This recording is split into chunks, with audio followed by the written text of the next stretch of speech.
अब देखिए, ईरान अपनी लड़ाई लड़ेगा, लेकिन अगर ओआईसी में देखें तो सऊदी से सिवात बनती नहीं है।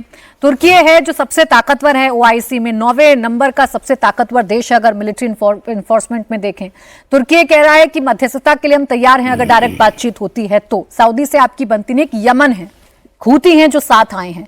क्या ये 57 देश टूटेंगे? क्या अपनी अपनी ताकत दिखाने का वक्त है इन 57 देशों को, या वही जैसा पहल सर कह रहे हैं कि स्टेटमेंट जारी कर दिया बस हो गया?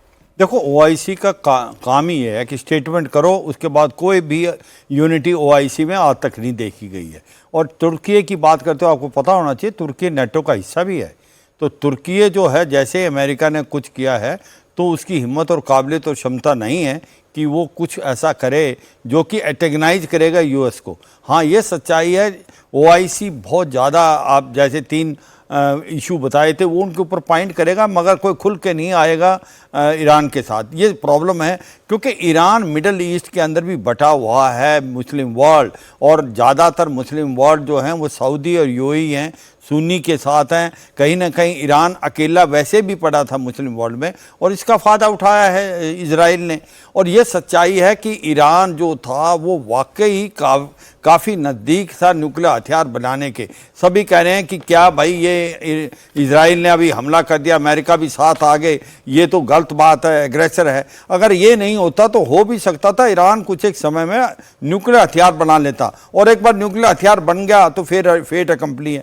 फिर दूसरा क्वेश्चन आता, आज तक ईरान न्यूक्लियर हथियार क्यों नहीं बना पाया? जो नॉर्थ कोरिया ने बना लिया, पाकिस्तान ने बना लिया, वो तो बिल्कुल ही इसके मुकाबले में टेक्नोलॉजी या इंडस्ट्रियल मिलिट्री कॉम्प्लेक्स उनका इतना डेवलप नहीं है। उसकी वजह थी इजराइल और अमेरिका, जब भी वो नज़दीक होता था न्यूक्लियर हथियार बनाने के लिए, उसमें नॉन काइनेटिक या काइनेटिक साइबर वारफेयर से उसको 2-3 साल पीछे ले जाते थे। तो अब ये सच्चाई है जो अब हालात नज़र आ रहे हैं, जबकि अमेरिका ने 6 बॉम्बर से हमला किया है। 3 जो न्यूक्लियर साइट हैं उनके ऊपर कितना डैमेज हुआ है वो तो समय ही बताएगा, चाहे इस्फान है, नटाज है या फोर्दो है। इसके साथ टोमाहोक जो मिसाइल है जो कि सबमरीन से दागे गए हैं, वो भी ईरान की तरफ गए हैं। अब ईरान क्या करेगा? मुझे लगता है एक लिमिटेड ऑप्शन है ईरान के पास। ईरान के साथ कौन खड़ा है वो हमने सब डिस्कस कर लिया।